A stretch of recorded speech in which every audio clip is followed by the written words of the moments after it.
past the clouds, over the dark night.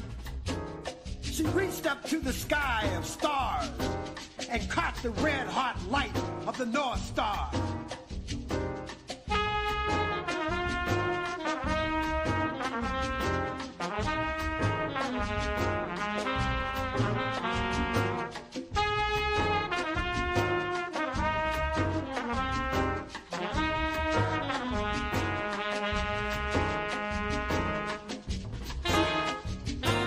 Opened the earth, walking with blood-soaked feet.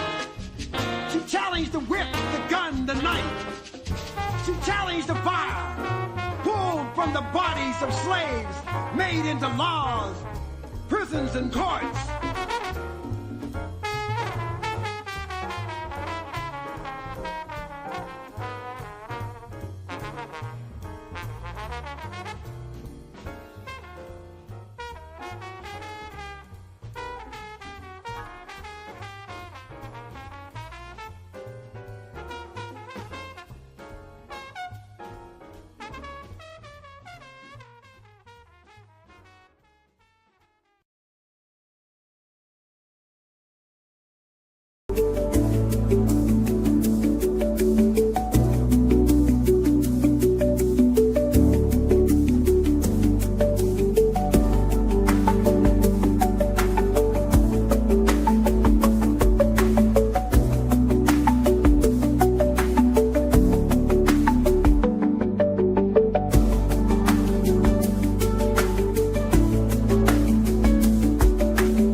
Welcome back. Welcome back. Good afternoon. Thank you all for joining. I hope you had a wonderful weekend. Ukraine works with Europe to ready new Russia sanctions after no ceasefire. Russia has called for direct negotiations with Ukraine in Istanbul, but Ukraine's European allies maintain Putin needs to be pressured into a ceasefire first. Understanding the history here with different European leaders so-called negotiating with Russia as it relates to Ukraine, and each time Russia comes to see that the negotiations were not in good faith, why would Russia engage in a ceasefire now? I think they're winning this. Let's connect some dots and find out.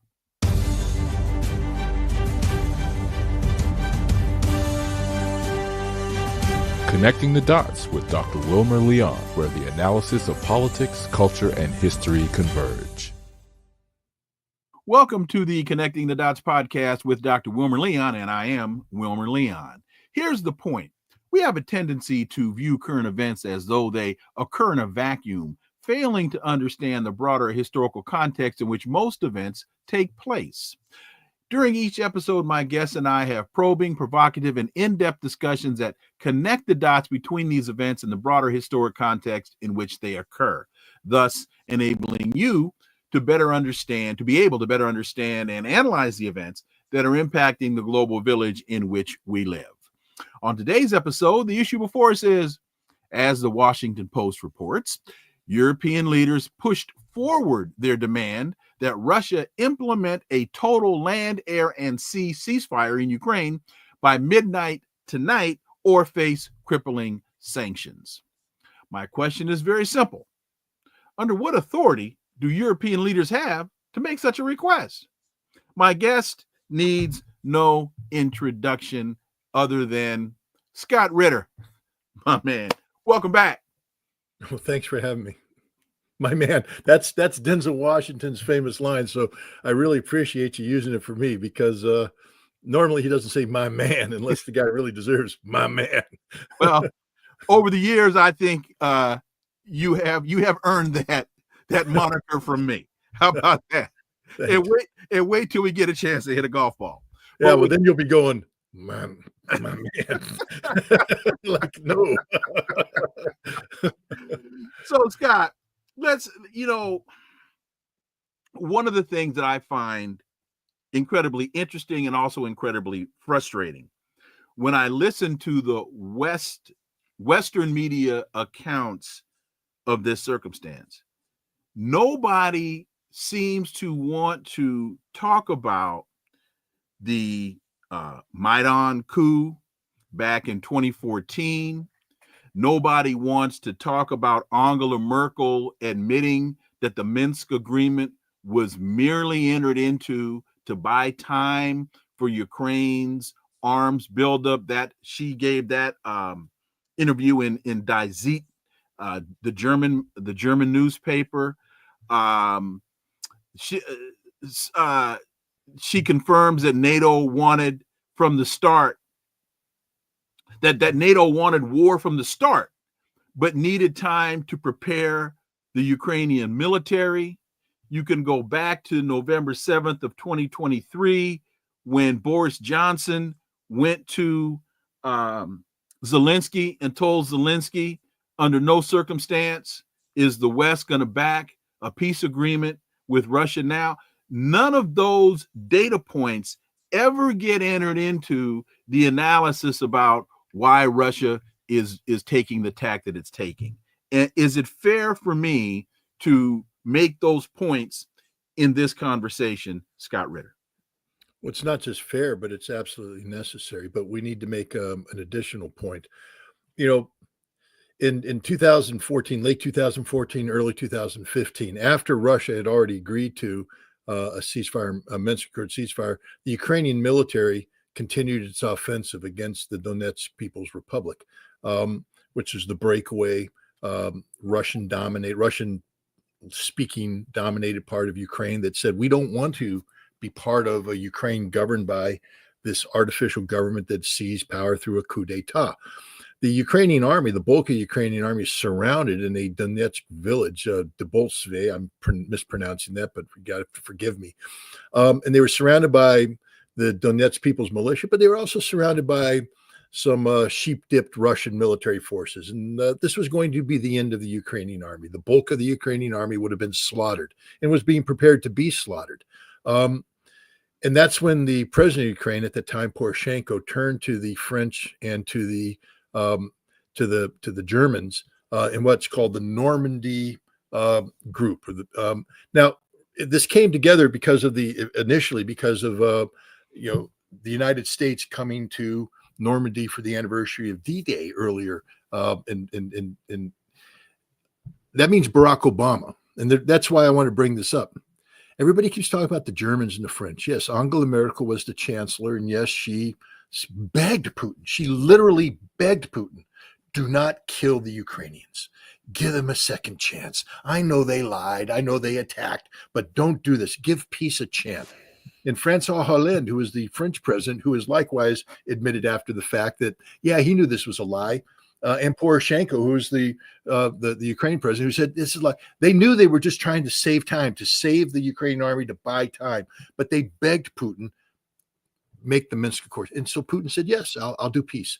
But Barack Obama is to blame. His name may not be on this, but Barack Obama, the United States, is the one that said, yeah, we need to make this happen. We're going to keep our fingers clean, but we need to make this happen. That was 2015. You know what else Barack Obama did in 2015?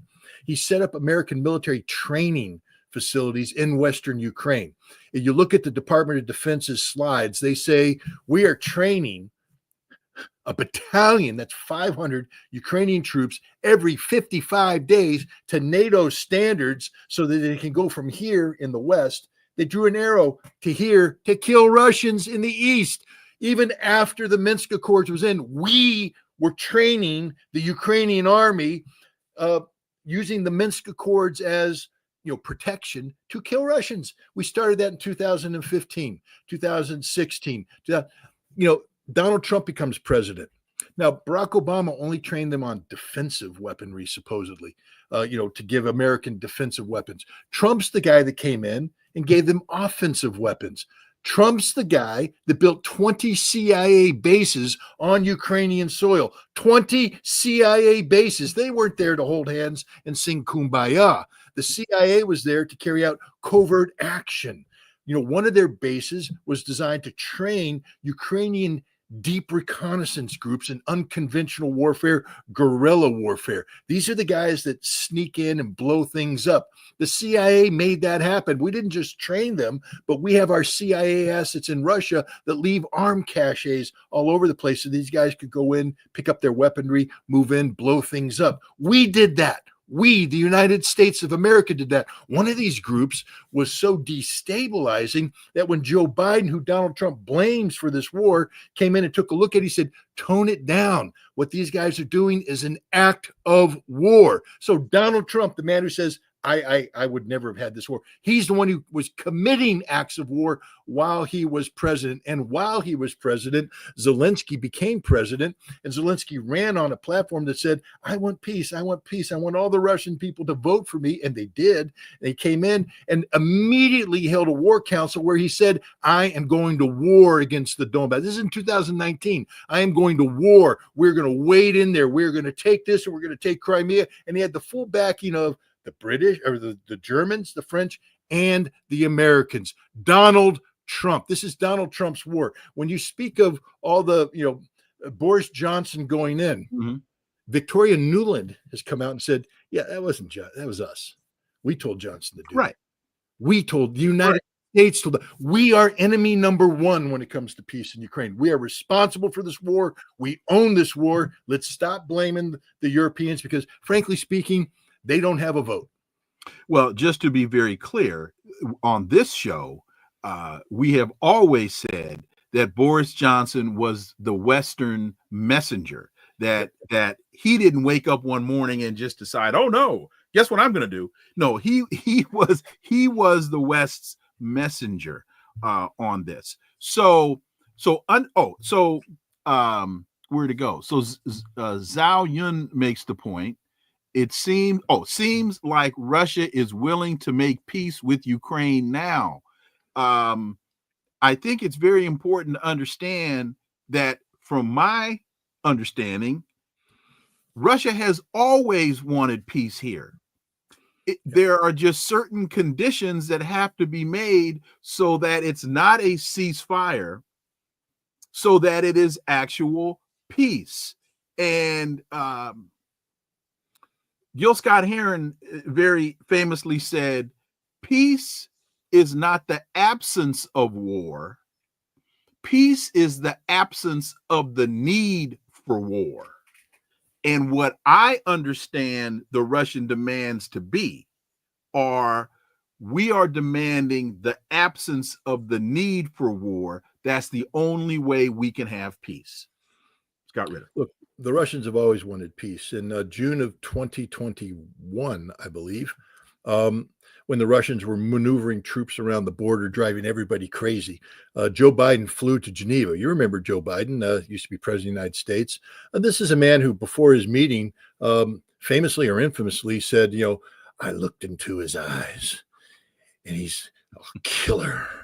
Putin is a killer. It's like, well, and you're going to go meet with Putin now. Well, he met with Putin and, who knows what he said. But one of the things that Putin said there is, look, the Russian troops are moving on Russian soil. So pound sand, you don't get to tell us what to do.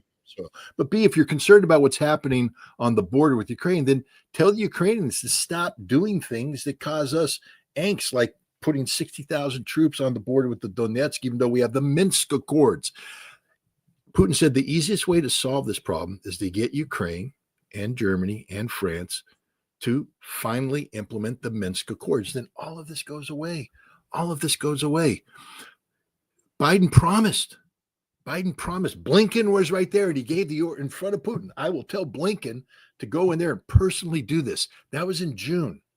In September, Blinken was flying into Ukraine and flying elsewhere, delivering weapons because he knew the United States. Wait a minute, Scott, but go back to, I think it was the April before that, when the Ukrainians sent 60,000 or 100,000 troops to the border, and Biden picked up the phone and called, Putin picked up the phone and called Biden and said, you better get these troops off my border. If you don't, my response will be asymmetrical and disproportionate. And didn't Biden back the troops out?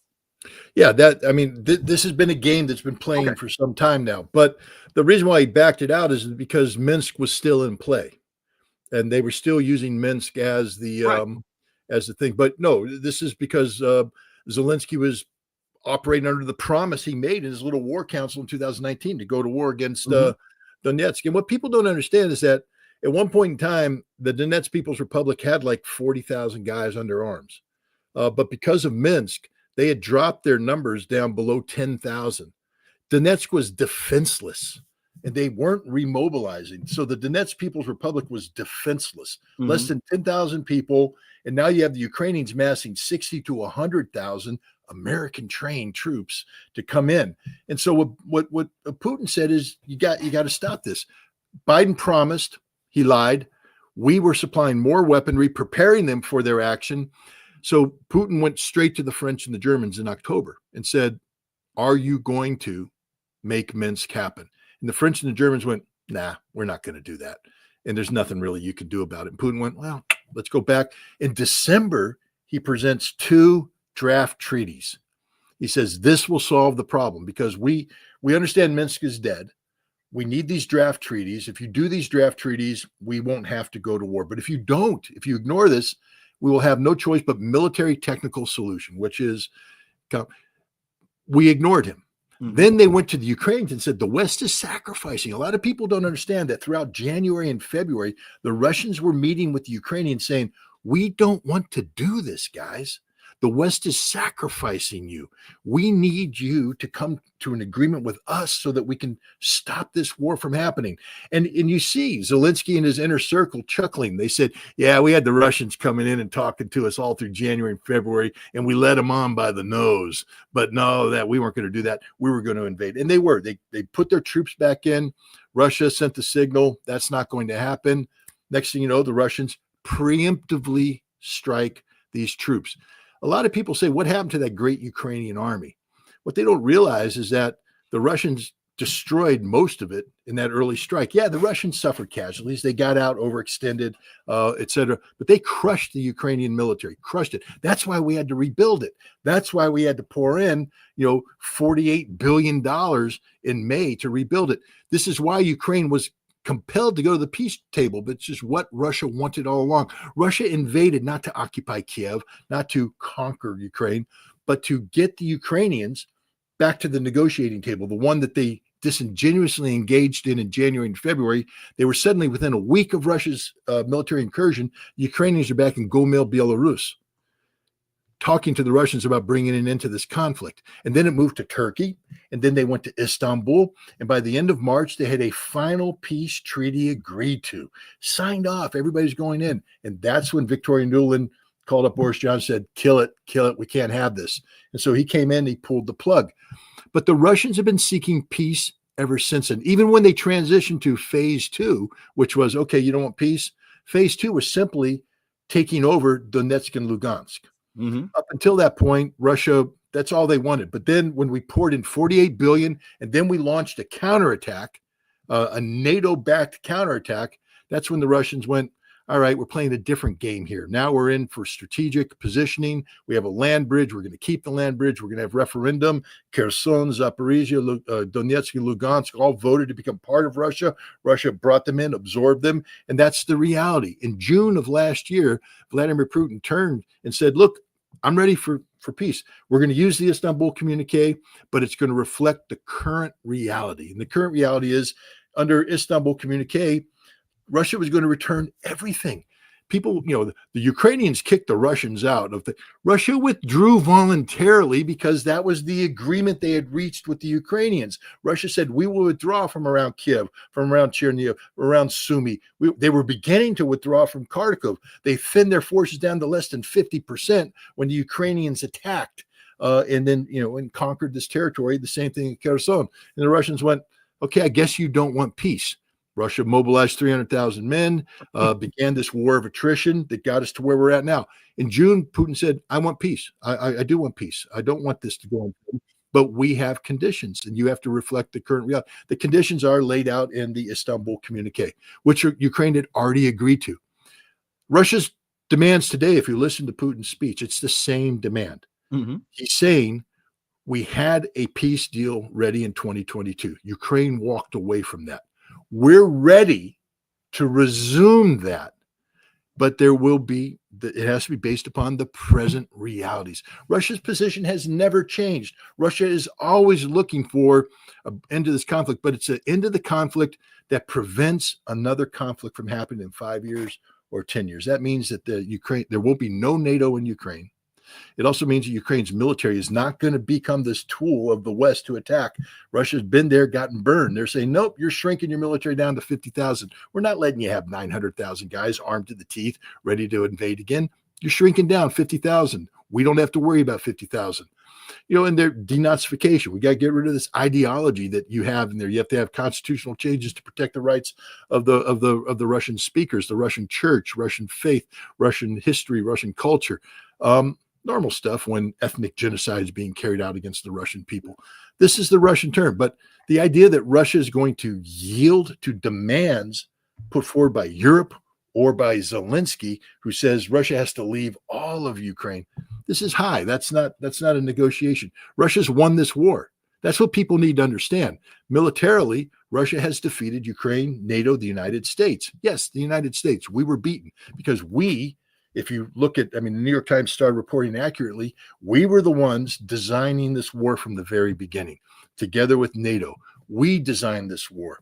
That Kursk incursion was planned in Grafenwehr, Germany, by Americans and by Brits who provided specific technology, advanced artificial intelligence-based operation planning, special weaponry, intelligence targeting, and we sent them in. The Russians beat them. They're all gone now, and the Russians are beating the Ukrainian, NATO, American effort. And I think Trump is waking up to the reality that this can't be won. So there will be peace, I believe, but the compromises are going to have to be made by the Ukrainians in Europe, not by Russia. Russia's not compromising. They're prepared to see this thing out because they're winning. In fact, in their minds, they've won, just like they knew when they defeated the Germans at Kursk in 1943. They had won the war. They knew it. They knew that victory was theirs. They now just had to finish the job. It took them 2 years to do that. Russia knows that they have won this war.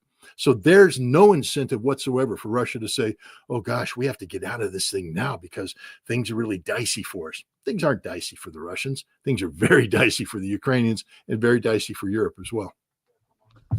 So following along that logic, now NPR reports that Zelensky yesterday, he welcomed the offer for direct peace talks, but insisted there must be a full temporary ceasefire before negotiations can start.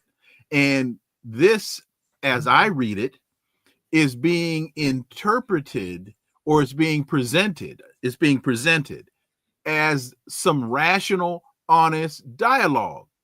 But you know better than I do. Both of us have spent careers negotiating contracts, yours a little deeper than mine. But in a negotiation, when you take an untenable position, one that's not able to be maintained or defended against attack, you're really not negotiating in good faith. You're posturing for the sake of posturing. Scott. Yeah, well, this isn't a negotiation. A negotiation happens. Look, if you and I eventually play golf, and I think we're going to in June, I just want to give you that hint. And we get on that first tee, we're going to have a negotiation. How many strokes we get? What, is this for a beer? Is this for a burger? What are we doing here? There's going to be a negotiation here. Yeah, and we're going to be talking strokes and all this stuff, and we'll come to an agreement. But we both have something to offer. We're both serious about this. Ukraine has nothing on the Russians. There is no negotiation here. First of all, take a look at what happened. Immediately that Zelensky said that, Donald Trump came out and said, yeah, there's not going to be a ceasefire beforehand. And Zelensky's coming to Istanbul. And Zelensky went, yeah, I guess I'm going to Istanbul. There's not going to be a ceasefire. And now Europe's saying, well, if there isn't a ceasefire, we're going to have crippling sanctions. The Russians going, go ahead. And, there's this story I heard about Jim Brown, a famous football player. After he retired, he would go around and sign balls and all this. He was in a bar, and some guy came up and said, "You're Jim Brown. You don't look so tough. I'm going to kick your ass." And Jim Brown went, "Well, I guess that's just one ass kicking I'm going to have to take." Meaning, let's go out and kick my ass, which means you're not going to. Zelensky, Europe, we're going to cripple Russians are like, really? With what? You've got zero leverage over us. None. There's nothing you can do. It's a joke. This is like, I have friends who play fantasy football, and they spend a lot of time and effort and even money building up their fantasy football team. And this is like them mid-season in the NFL season, getting mad at the head coach of whatever team and picking up the phone saying, "I demand you start this guy." And the guy's gonna be like, "Who are you? What leverage do you have? What right?" Click. That's Europe. They're basically a fantasy football team coach trying to call up the NFL real coach and demand things that happen. Nothing's going to happen. No one's going to pay attention. These people have zero influence, leverage, nothing. They're just digging their own hole deeper. And in the end of the day, this is about the pressure that the United States is going to put on Zelensky. And if Europe gets in the way, they're going to find that, look, say what you want about Donald Trump. And I know that you have very little to say about him that's positive or good. But a week ago, if I had told you that Donald Trump was thinking about recognizing the state of Palestine, you said, no, he's not. A week ago, if I said Donald Trump's going to be negotiating directly with Hamas, you'd say, no, he's not. A week ago, if I told you that Donald Trump's going to meet Jolani, the terrorist head of, Al-Qaeda head of Syrian government in Istanbul, talking about lifting sanctions, you'd say, no, he's not. A week ago, if I told you that Donald Trump now, the new negotiating position with Iran is to recognize Iran's right to nuclear enrichment, but just have inspection, you say, no, it's not. But it is. This is all the things that are happening now. So I would just tell the Europeans, be really careful, because you think that based upon the last conversation you had with Donald Trump, you have a green light to be disruptive of this process. But a week from now, Donald Trump may actually pull all American troops out of NATO. A week from now, Donald Trump may shut down all spending in NATO. A week from now, you might find yourself absolutely isolated from the United States as we triple our tariffs on Europe to punish you for trying to undermine the national security of the United States. This is the reality of Donald Trump. Now, can he sustain this? I don't know. I'm just telling the Europeans, beware, because Donald Trump is a simple-minded man who acts based upon the last thing that's whispered in his ear before he speaks or posts. And if Europe can't control who the last person is, I mean, it's a competition. Mm-hmm. Marco Rubio, Tulsi Gabbard, Secretary Bessent, J.D. Vance, depending on who gets to speak to Donald Trump is the policies you get. Fortunately, right now, we have a guy named Steve Witkoff who's doing a lot of the whispering in the ear of Donald Trump, and Donald Trump's listening to this guy. Well, to all of that, I will say we'll talk next week and see where we are. And because to your point, he listens to the last voice that speaks. And since we don't know who that voice will be, and right now, as you and I are talking, that voice doesn't know who that voice will be. And I say this with all sincerity. I hope and pray you are right. I hope and pray you are right. And I'm not saying that to be condescending and say, well, you're probably wrong. I don't know. And we'll have to wait next week and see what happens. But I don't know either, Wilbur. I don't know. I just told you. It's the last voice. The voice said it right. I worked for a boss that way. My Richard Butler, I'll name him since people are like, well, if you work for a boss, who was he? Richard Butler was the executive chairman of the United Nations Special Commission in Iraq. And there was a period of time when he wanted to do the right thing, obey Security Council mandate, but he was under tremendous pressure from the United States. And so it was literally a competition at the end of the day, who could slip in and see him last. And I remember a couple of times I thought I had him. I got in there. I got him to sign documents. I'm moving. We're going into Iraq. We're going to kick ass and take names. I go home. I'm packing my bags and the phone rings. Yeah, well, Charles got to the chairman last night and things are on hold. You're not flying tonight. You got to come in tomorrow. I'm like, son of a bitch. And then the next morning you have to see if you could be the last guy. That's Donald Trump's administration. You don't know. No one here. There's literally not a person amongst us. There's not a person who walks the earth. Donald Trump doesn't know what's going on. I was going to say, Donald Trump doesn't even know. That's how clueless he is. Yep. I'm with you. And that's also, Scott, that's how dangerous this is. Very dangerous. Very dangerous. Except, again, you have to allow me this because I am the eternal optimist. With Joe Biden, there was consistency, but it led us down a path that was going to end up with a nuclear war. I will tell you right now that if Kamala Harris had been elected president of the United States, we'd all be dead by now because there would be a nuclear war threat. The Russians have pretty much said if she continued Biden's policies, this is what's going to happen. So every time I take a breath of fresh air, I go, I'm still alive. Thank you, Donald Trump. Now, that doesn't mean that Donald Trump actually woke up in the morning and said, I'm going to keep Scott Ritter alive. It just means that he is all over the frickin' map, and his inconsistency may be what's keeping us alive for the moment. But again, as you said, next week, we could all go up in a puff of smoke because Donald Trump could wake up in the morning, have a bad morning, get bad advice, and the world comes to an end. Except the Russians know all you have to do with Donald Trump is wait a week. That's it. Wait a week. So I want to connect the dot. The Washington Post story that I referenced at the top. Ukraine works with Europe to ready new Russia sanctions.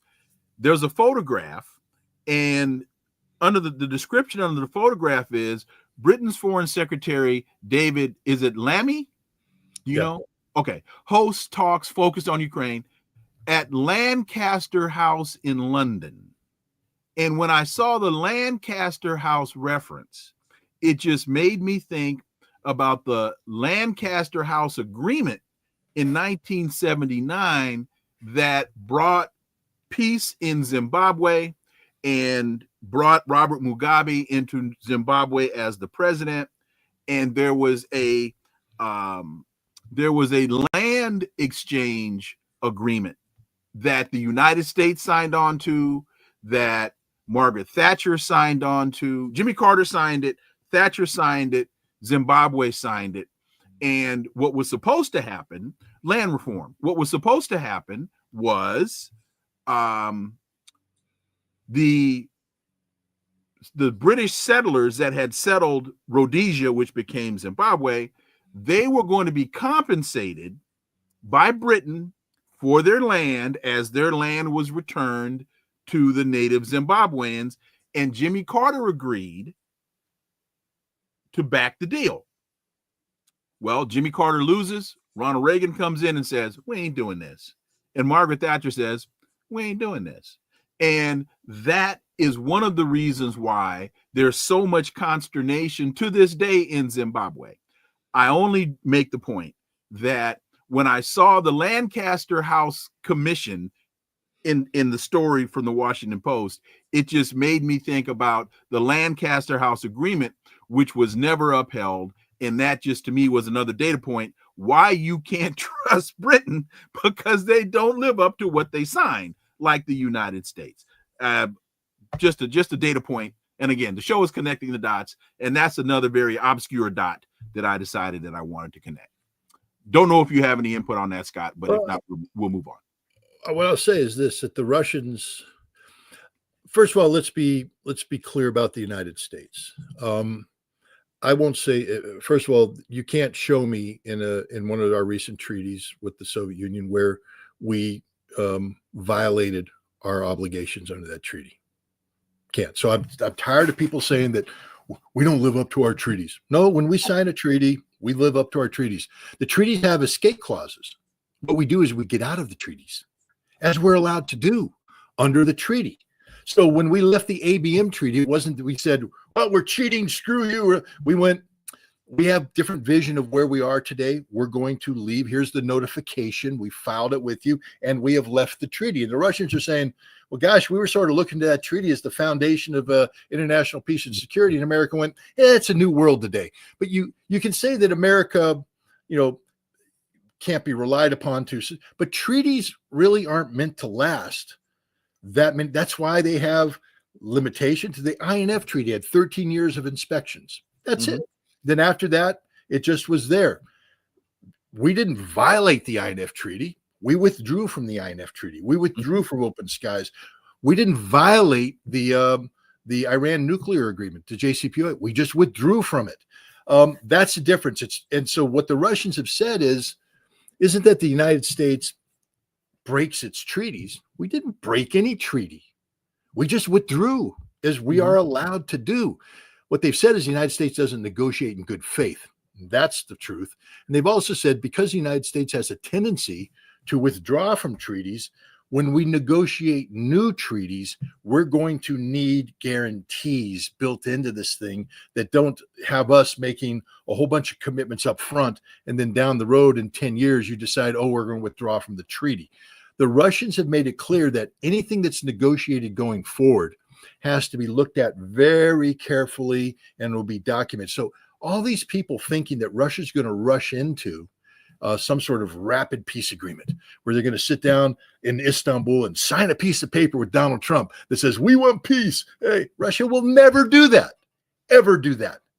Russia has said there are many details that have to be worked out, many details that have to be worked out.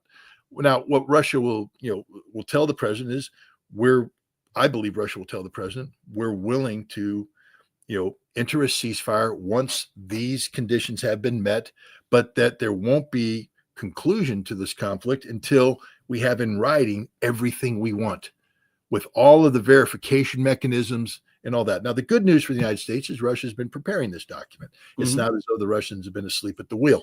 But the fact of the matter is, Russia will not ever again trust. The New START treaty, which expires in February of next year, which will be a disaster if it expires because it opens up an arms race. The New START treaty was negotiated in 2009, 2010. I know the Russian negotiator personally, Anatoly Antonov, and I've had lunch with him where he told me, look, we said to the Americans, Rose Gutemiller, who was his counterpart, we want a comprehensive deal. We want strategic arms reduction, but it has to be linked to missile defense, that we find the two things to be, totally together.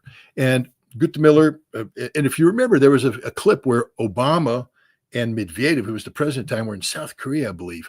And Obama turned to Medvedev, thought the mic was off, and he said, look, I'm in the middle of an election here. Got to give me a little bit of time, get through this election, and then I'll work with you on the missile thing. We'll make it happen. And Medvedev's like, okay, I'll trust you. So when Gutemiller said, we can't negotiate both missile and missile defense and reductions at the same time, the Senate won't pass it. We need to separate the two. We'll get this thing through. It'll go to the Senate. They'll ratify it, and then we'll come back and we'll lock up a missile deal once the election's done. And Anatoly Antonov called back, and they said, okay. So they went with that agreement. Antonov told me how he sat there and waited. Click, click, click. Okay, no phone call. So he calls. Hey, Rose, what about that deal? Oh, yeah, there will be no deal. We're not going to have any negotiations. No, that's just not going to happen. At that point in time, the Russians realized you can never trust the United States again. Not because we break treaties, but we don't negotiate in good faith, and we pull out. A treaty is supposed to be about mutual reciprocity. Both sides gain benefit from this together. The United States only negotiates to the benefit of the United States, especially in this day and age. The Russians have said, you have to learn to respect us. And I think right now, the way Russia's kicked our ass in Ukraine, kicked Ukraine's ass, kicked Europe's ass, we're starting to respect them. And I think Trump is going to realize that he has to sit down and negotiate. And this is going to be very difficult for Donald Trump, because he's not a detail man. He's not a detail man at all. And he's going to have to get a detail guy in there who's going to have to go through every little thing. And that's the only way we get peace. Otherwise, Russia just continues to grind Ukraine down, grind NATO down. And if the United States wants to play that game, which it appears we do because we're providing HIMARS missiles and Patriot missiles and other weapon system, grind us down as well. Russia could do that. Russia is doing that, and Russia will do that, which is why I think in the end, Donald Trump will take the peace deal. Not only, this is my opinion, is Donald Trump, we know he's not a detail-oriented guy. He doesn't read anything. But also, and this also I think applies to the United States, and you would know this better than I because you've actually negotiated at this level. We don't negotiate in good faith. Donald Trump rarely has had to negotiate with peers. He always seems to come in, make his demand, you capitulate, and then you work out the details. And the United States has operated from a very similar position. And so this is an instance where, to your point about Russia saying, you will have to respect us. You will have to respect us because we are a peer. And as such, we aren't afraid of you. we can do to you what you can do to us, and you now have to sit down and deal mano a mano. And Donald Trump isn't used to that. And go ahead, Scott. No, I will say this. There was a time when we negotiated good faith, and I know that because I was one of those people.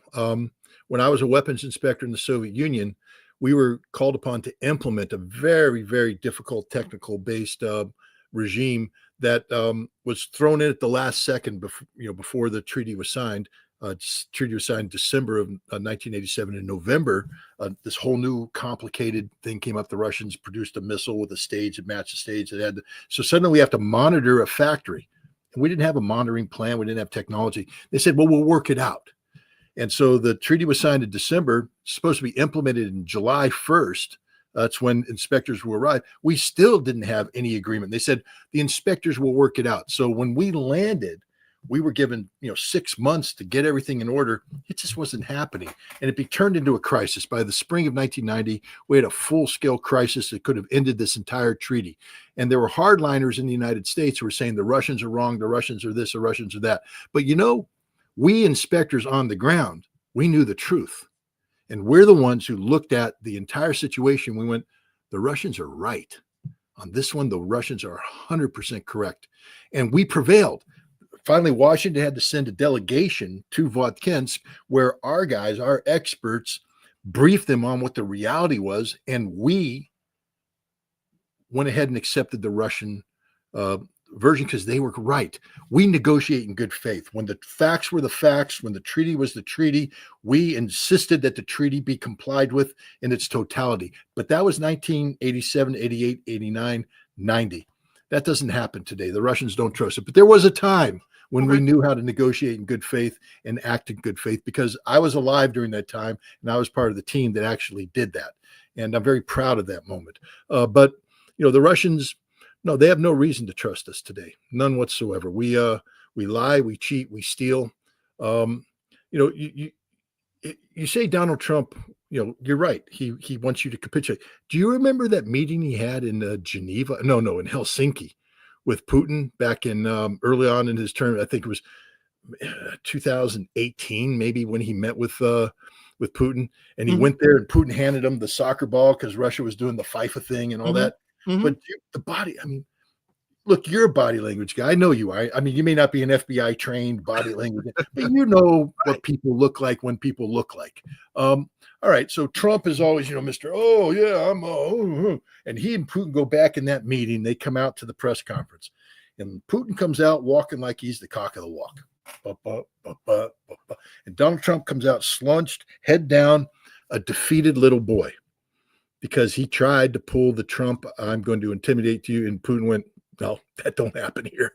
I'm telling you what the facts are. And Trump had nothing to go with. This is why this is a risky meeting for him in Istanbul, because Putin's not playing games. Right. And if Trump's listening to the wrong people, he thinks he's going to come in and try and flex. And Putin's just going to go judo, flip, bam, done. No, and Trump's going to walk out like this again.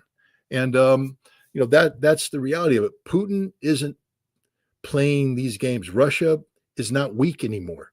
There was a time Putin admitted, we didn't have the strength. We didn't have the confidence. You're talking about in the early 2000s where we had to do things because we weren't ready for this. We weren't strong. We weren't prepared. Russia is prepared for everything today. Everything. And we made them. Damascus steel, you've heard that about it, but that's steel that's tempered in high temperature, tempered down, strong steel. Russia is a nation made out of Damascus steel. There's a reason why the United States has this thing called the Rust Belt today. We are a rusted nation. We're not Damascus steel. And we're making a mistake going up against Russia, thinking that we can bully them, we can intimidate them. I will say this about the Russians. They are reasonable people. And if you come in and treat them respectfully, you treat them based upon facts, you treat them reasonably, you'll get a reasonable outcome. But if you come in and try and push them around, you're going to leave like a little beat puppy. That's one of the reasons why I've always said little Marco Rubio talking to Sergei Lavrov is a pea shooter at a gunfight, He has no business being in the room. It's Thanksgiving, and son, you need to be at the kiddies table because adults are talking here. But it's not just that. It'd be different if little Marco, if that nickname came from the fact that he and Donald Trump were best friends.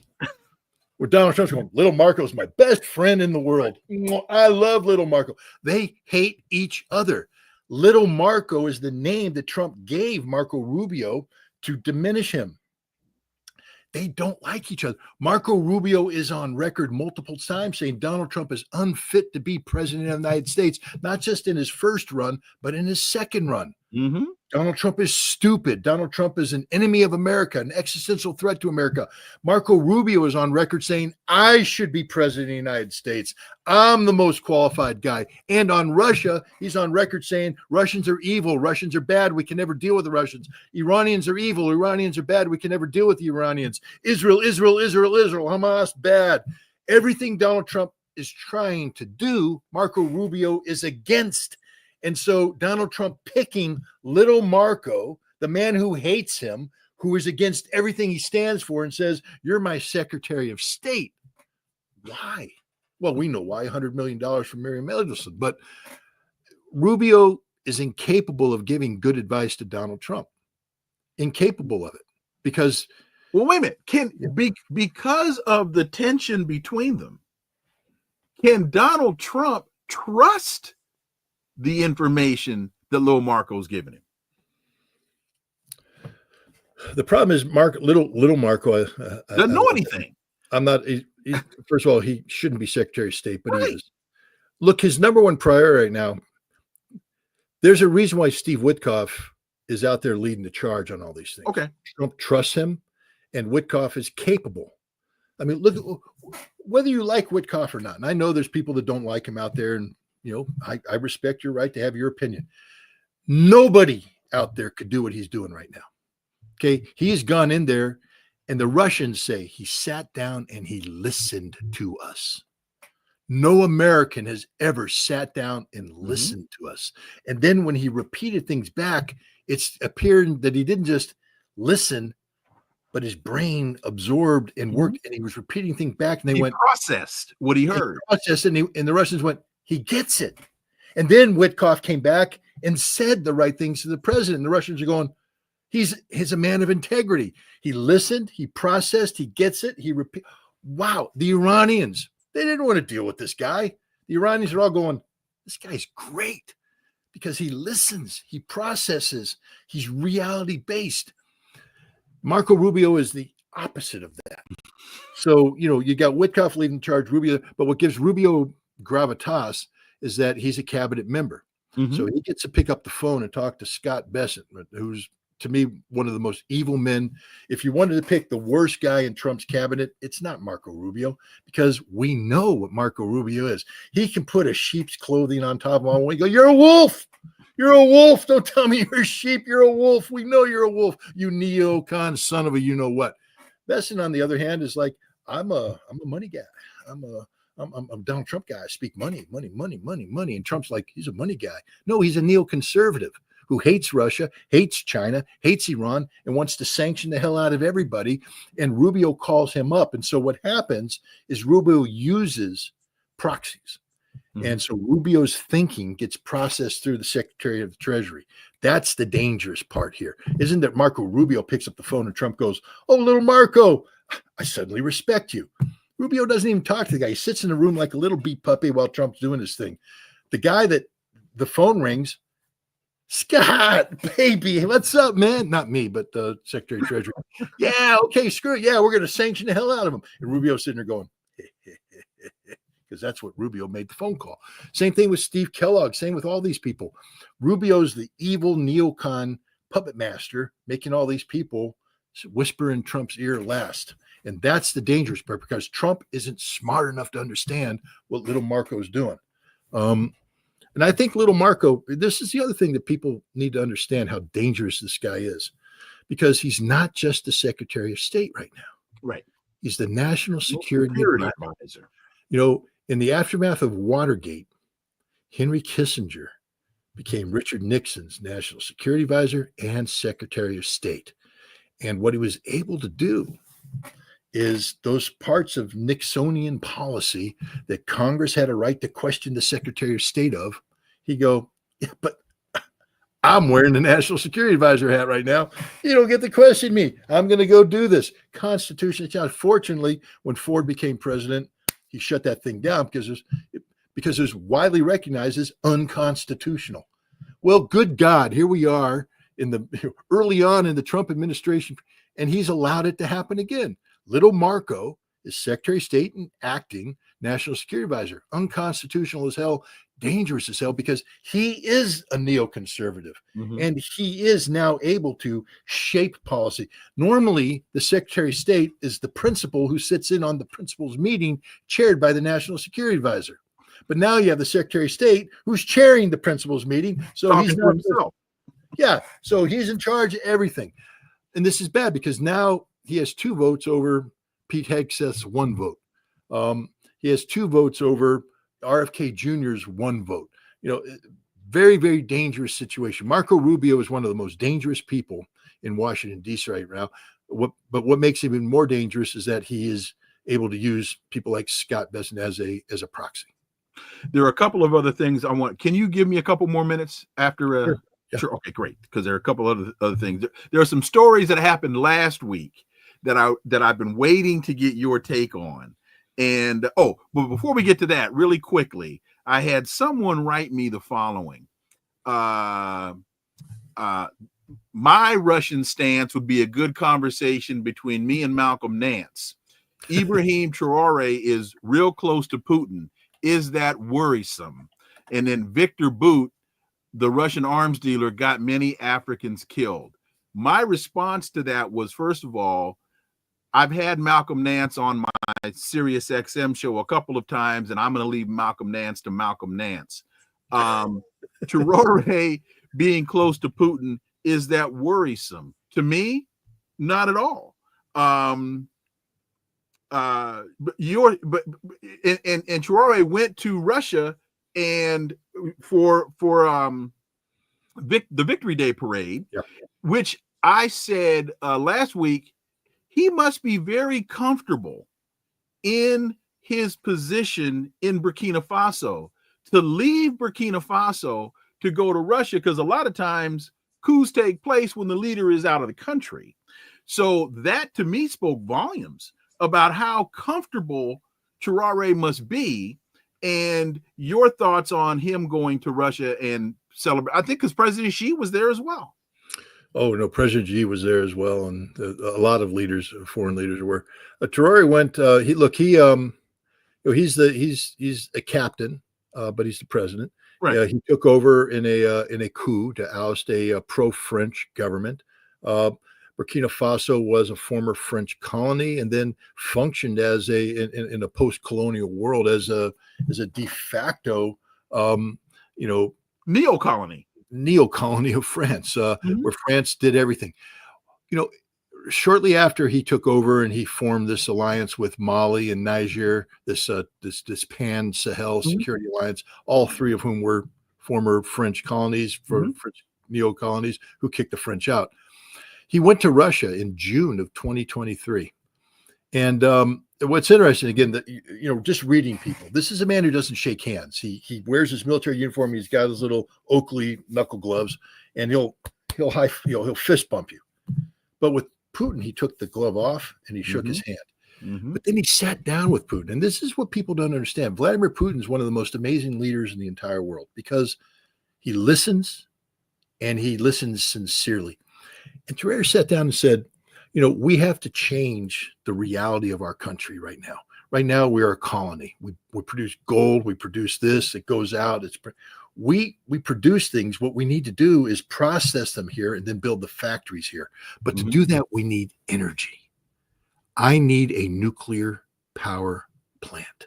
And everybody, when they first heard that, went, what's he doing? Nuclear power plant is crazy. And Putin went, I hear you. Okay. Got one right here. Russia's building a nuclear power plant in Burkina Faso. Go to Nuclear Power Plants R Us and get one. And but the Russians, they don't just give them away. It's very sure. But Russia took a look at it and said, this is a legitimate need. if we do this power plant, now you're going to take this economy, Burkina Faso's economy, and it's become a real economy. It's become an African economy where they do things like the Europeans do, which is the last thing France wanted. Good jobs, because, there was no need to have engineers and technicians and all that. If all you did is send miners into the ground to pull the raw material up and ship it out, then you have a nation of poverty-stricken, ignoramuses. What the captain said is that ain't going to happen. My country is going to be a modern nation state. I'm going to build the factories to turn our raw materials into products, and then we're going to assemble them into things that can be sold. So we are exporting things. We are industrializing, but we need power. And Putin went, you got it, baby.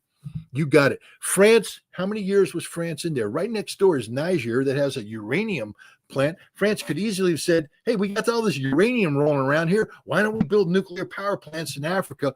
No, France didn't want them to be independent, quality nations with jobs and all this. France wanted neo-colonial status with people crawling up to them, begging for political favor, throwing the French franc, the what was it, the Pan-Afrique or whatever they called it,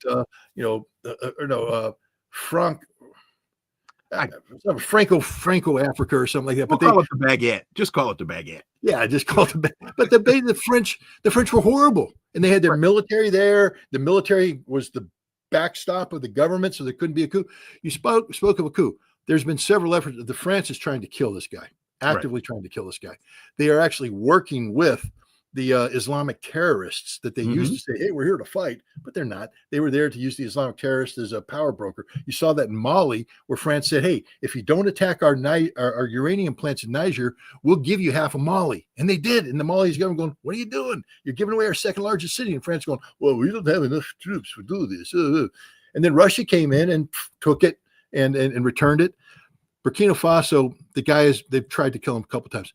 When he walks the streets, the streets of his city, the people come out and put their bodies in front of this guy. The people love this guy. Why? Because he cares about them, because he's doing right by them. He goes out and he's treated with respect wherever he goes because he treats them with respect. And that's just the old adage. If you show respect, you get respect. What goes around comes around. And you got to give Putin a lot of credit for this, because he's treating an African country like it's a real country populated by real people, instead of treating it as if it's just a colony full of black people that we can exploit anytime we want to. One of the points that I've been making, and I'm going to go back to this point again, Traore is real close to Putin. Is that worrisome? I look at the progress that Burkina Faso has made over the last 18 months, and I ask people who make that observation, well, to your point, Scott, France had them for 200 years or 150 years, and they were the poorest country next to Yemen in the world. Look at what has transpired over 18 months. They're launching satellites. They're launching satellites in an 18-month span. And building nuclear power. And building nuclear power. Satellites are us, and start launching satellites. Yeah. And they're launching satellites so that they can get a topography perspective, so that they can enhance agriculture. They're processing their own cotton. They're processing their own gold. They did this in 18 months, and we're supposed to be angry at Russia now? And they're launching satellites so that they aren't beholden to French media, French TV, because Terry said, communication satellites. All I could listen to was French media. That's all that I could get. Now that you have satellites up there, you're able to broadcast your own things to remote villages, and the people are going, wait a minute, you mean we have a country? We have a leader? It's amazing. Yeah, I'll tell you that Burkina Faso is a huge threat to the West, because the West is the biggest threat to Burkina Faso. If we treated Burkina Faso with respect, then Burkina Faso is not a threat to anybody. They will peacefully coexist with everybody. But we treated them like crap. And when I say we, I don't just mean the French. We, the United States, treated them like crap. We treated them as like Haiti. Only thing we're treating Burkina Faso like Haiti, and the common denominator is the French. I think we've identified who the bad people are here, besides us. But yeah, the French. No, but the fact is, just treat them with respect and good. And that's what Russia has done. Treated them with respect. And final point on this, in building a nuclear power plant, Burkina Faso can now sell power to other countries. Yep. And now other countries, surrounding countries, will say, that Traore guy, I like him. I got home late last night and turned on the lights. Guess who's going to be turning on the lights? Mali, Niger. Right. And it's going to be transformational. The Sahel right now is the source of the human migration that's taking place, into North Africa and on into Europe. The bad economy of the Sahel, etc. This is where he's actually, this Traore guy is one of the best friends of Europe, because what he's doing is actually creating stability. And if he gets his economy going, people are going to return. I mean, this is what's needed. Why do we treat the Africans the way we do? I mean, I know why. You don't have to educate me on this. I may be white, but I'm not stupid. Okay, I know the history and I know how the inherent racism and all this stuff. But my God, aren't we past that? Aren't we past that, where we can look at people and say, I don't give a damn what your color or your skin is. I respect you as a human being. And in Burkina Faso, why can't we say you're a state that wants to aspire to be a modern nation state, just like we do? Wouldn't it be nice if the Burkina Faso, I don't know what they are, Fasians, wake up every morning like I do and get up and go, it's a glorious day, I can't go to work, as opposed to it's another day under neo-colonial French slave labor. No. Let them be humans. Let them live life. Let them thrive. And that's not a threat to anybody except the people that want to suppress them. I think they're called the Burkina Bay is what they call them. Yeah, I apologize. Again, as you know, Wilmer, I don't mean harm to anybody. Oh, I know that. I'm just as ignorant as the day is long. Sometimes I say things that are ignorant. Yeah. So Burkina Bay? Burkina Bay, yes. Okay, Burkina Bay, yeah. So I mentioned Yemen, and I wanted to get you last week when Donald Trump said that Trump says U.S. is going to stop attacking Houthis in Yemen because the Yemenis have capitulated. And in my understanding of, let's say, 1,500 years of history, Yemen hasn't capitulated to anything or anybody in 1,500 years. Yeah. And now Donald Trump, with a parody of the Pope, calls al-Houthi and says, hey, and he goes, yeah, I'll capitulate. Help me understand what really transpired here. What really transpired here is that Trump had backed himself into a corner, a very dangerous corner, where we were militarily engaged at the Houthi and we couldn't win this conflict. We brought everything we had short of nuclear weapons against them, and we were having zero impact. They were solving the problem of how to target the U.S. Navy. There's a reason why an F-18 went off the side of the Harry S. Truman, because it took an emergency evasive maneuvering from a Houthi missile, because the Houthi had figured out how to breach our defenses, how to locate targets. They understood our operational methodologies. And we're now stuck into the northern Red Sea, and we've got to get out of there. And there's a real risk as we retrograde out, we're going to get hit. And we're out of ammunition. We dropped all of our precision guided munitions. The Truman can't stay on station. Got to go. You can't let it go through the Suez Canal, because in the Suez Canal, it's a death trap. It's stuck in the canal. The Houthi will sink it. So, he's being told, boss, we could lose the fleet on this one. And the problem is Hegseth, a little man boy that he is, got out there and let his mouth run wild. And he said, wait a minute, Scott. Wait a minute. You just glossed over, hey, boss, we could lose the fleet to Yemen? To Yemen. Yeah. Well, because the Yemenis have missiles, baby, and these missiles are accurate and they're deadly. The poorest country in the world. But Hegseth said they can't do this without Iranian help. So you're making us look bad. We're going to bomb Iran. And the Iranians are going, we're having a talk with Wickoff here to solve. What the hell's he saying? And Wickoff's going, oh, Jesus, what do we do here? And so the Iranians said, we got this. We got this one. Give us a sec. It's the Iranians who went to the Houthi and said, you got the Americans' ass in a sling here. Sometimes when you grab the tiger by the tail, you don't want to grab the tiger by the tail.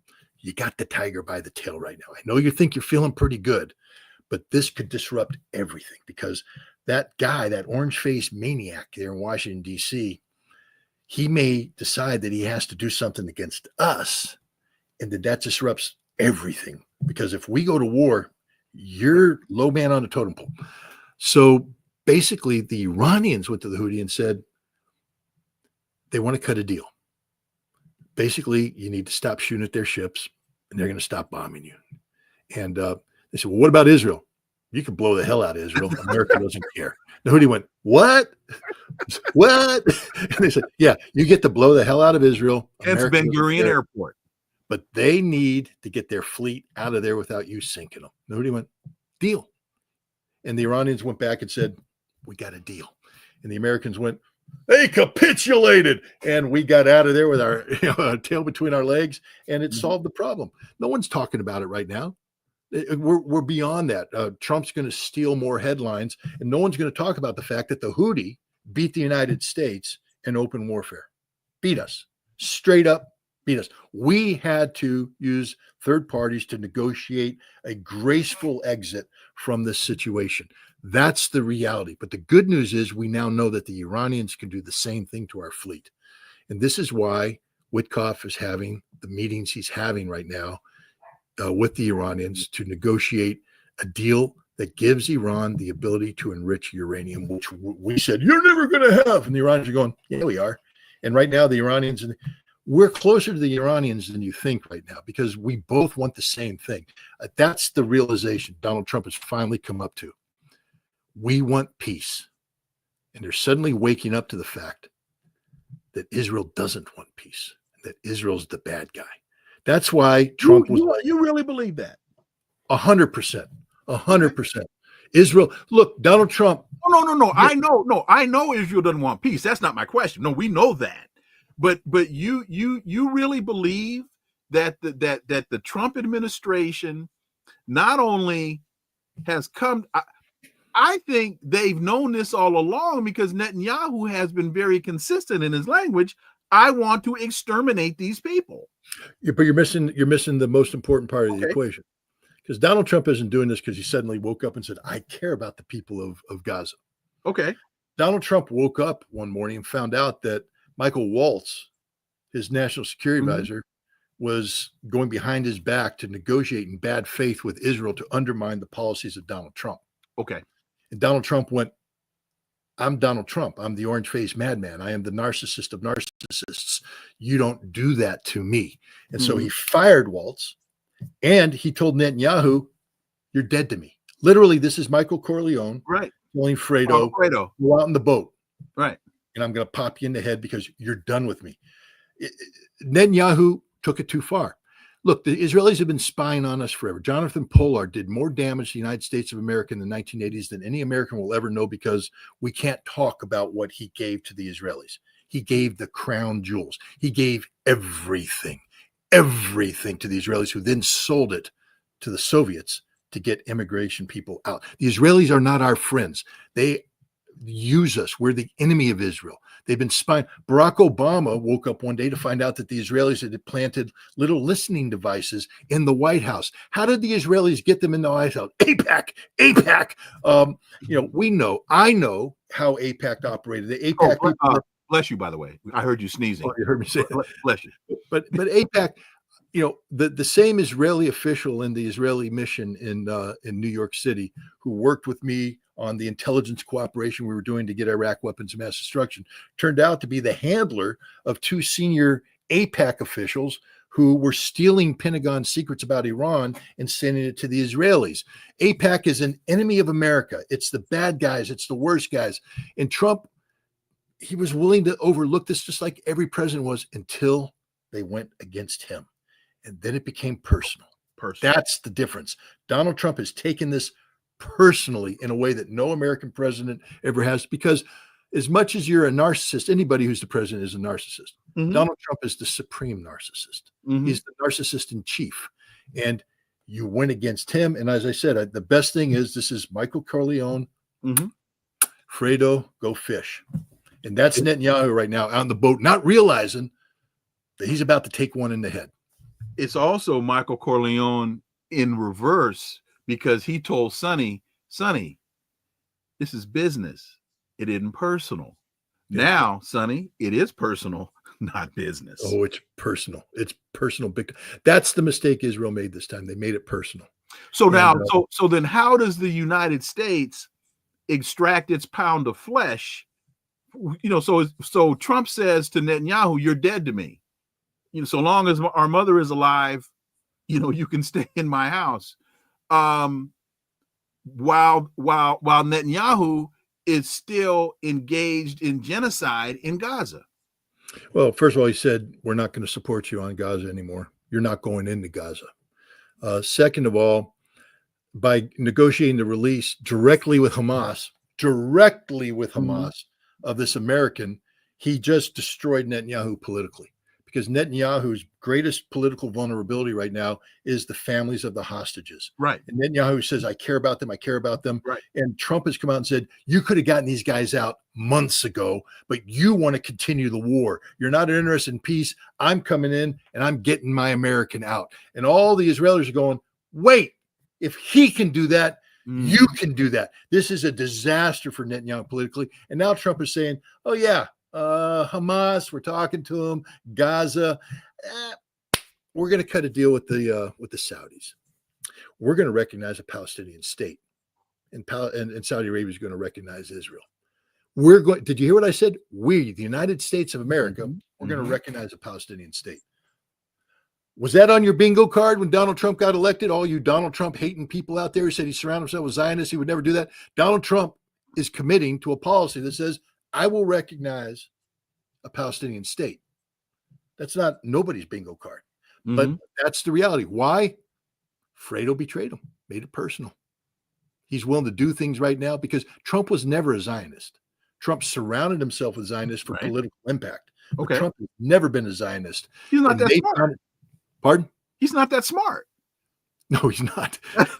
He's not smart enough to be a Zionist. He's just in this case, this is a good thing. Right. We may have elected the right guy in this case because his daughter married a Zionist. Right, but and within his ear, you notice Jared back to the last guy talking to him. Go ahead. Jared's not anywhere near his ear right now. The chief of staff has been told to keep Jared the hell out of the White House because Trump right now, because Trump knows this is what he learned. Netanyahu uses everything to betray Trump. Trump trusts nobody on Israel right now. Nobody. So Peggy Parks Miller asks what I think is a great question based on everything you just laid out. Thank you, Peggy. How does this work with his billionaire Zionist backers?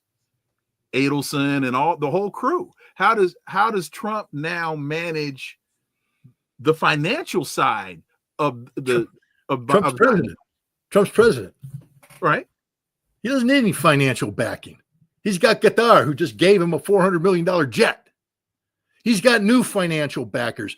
You screwed up, Jewish people of America. You screwed up. You thought you owned this guy. You thought you bought this guy. You didn't buy anything. You just put him in office. And had you treated him well, he would have done whatever the hell you wanted him to do, because that's what Donald Trump does. But you made it personal. That's the fatal mistake of the Zionist entity, the American Jewish enterprise, whatever you want to call this thing. They made it personal. There are no Jewish bankers that own Donald Trump. He's the president of the United States. He can shut down these bankers anytime he wants to. And if you don't think he's crazy enough to do it, explain his tariff policies. All right? Those are policies of an insane man. Because Donald Trump woke up one morning and said, I'm going to tariff the world. And if you don't think he can wake up one morning and say, shut down the Jewish bankers, oh, he'll do that in a heartbeat because they betrayed him. The betrayal runs deep. Fredo's in a damn boat and there's going to be a bullet in his head. That's what you do when you betray the Godfather. That's final question for you. This Ukraine minerals deal. I see it as it's almost as bad as the so-called trade deal we did with Britain, where it says at the very bottom, this is not a legal, not a legal deal. But so I see this minerals deal as two things. One, it provides Donald Trump a reason to keep the United States in Ukraine. And it also serves the opposite value of when peace finally comes, he can say, look at what I got out of the deal. Yeah. This deal was put together by Steve Kellogg and Scott Besson. It's a horrible deal. It's a back channel way to keep America funding the war, but we call it reconstruction. And as you said, it's been sold to Trump as, when peace does come, we now have, all this security mechanism in place because we're going to have heavy American investment. Except there's a problem. This deal can't be implemented. There's nothing there. Literally, there's nothing there. Oh yeah, don't they have reserves of this, that, and the other? Well, 40% of the reserves they have are occupied by the Russians, who ain't giving them up, by the way. And by the time the Russians finish, another 40% will be in. So you're dealing about 20, 30% that'll be available to whatever comes in. All that's in the ground. And it hasn't been, how long it takes to come in and actually set up a mine, begin extracting the materials on industrial 15 scale. to 20 years. Yeah, bingo. So all this money Donald Trump wants to make, who's ready for America right now for a profitable rare earth mineral deal? Russia. Mm-hmm. Putin's like, yeah, hey, we got real stuff down here, and we actually are working on getting out of the ground. You just have to come in and fine tune it for us, and you can make, billions of dollars. This is just a fake deal. It's a stupid deal. It's a dumb deal. Donald Trump, again, had somebody whisper in his ear, and he went along with this nonsense. Mm-hmm. But no, Russia's not losing any sleep over this whatsoever. It's not like the Russians going, oh, damn, you got the energy. You got the rare earth mineral deal with Ukraine. That's a game changer. We got to change our entire posture. Russia's like, yeah, good luck with that one. Sounds like Leopard tanks. At least Leopard tanks, the engine started. This is well, because they were supposed to, for folks that don't understand that attempted joke, Leopard tanks were supposed to be the game changer in the conflict until they got on the battlefield and they got blown to hell. Yeah. Now it's just wasted German steel, just like the Panther tank, the Tiger tank, and all the other German tanks that were sent to fight Russians on Ukrainian soil. Well, Scott Ritter, man, my man, thank you. I really appreciate it. I really appreciate your time today. And as always, man, look forward to having you back. Thanks a lot. And keep the middle of June open. We'll do. You got it. You got it. Bye-bye. Hey, folks, again, I got to thank Scott Ritter for joining me today. Hey, we got 5,000 subscribers on what was that? On somewhere. Now I forgot what. Oh, give me 1 second, folks, because I think I can find it. This is a big deal, and now I don't keep all this stuff in my head. So, oh no, that's not it. Oh, here we go. Podbean, that's what I thought. Yeah, we got 5,000 downloads. 5,000 downloads on Podbean. And Peggy Parks Miller, new member. Thank you very much for doing so.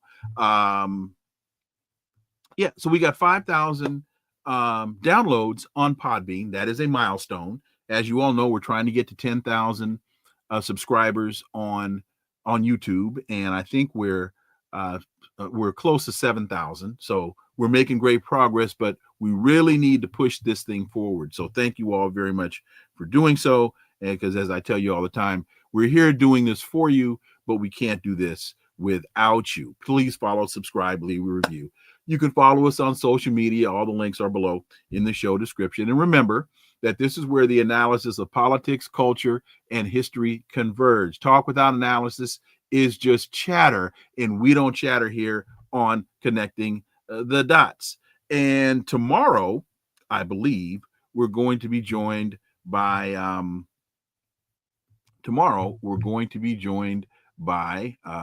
Dr. Jack Rasmus. In fact, he just confirmed Jack Rasmus is going to join us tomorrow, and we're going to talk about a lot of this foolishness from an economic perspective. So with all of that said, this is where the analysis of politics, culture, and history converge. Because remember, folks, talk without analysis is just chatter. And we don't chatter here on Connecting the Dots. Why? Because it's rhetoric free. So see y'all tomorrow. Until then, I am Dr. Wilmer Leon. Have a wonderful, wonderful remainder of your day. Peace. I'm out.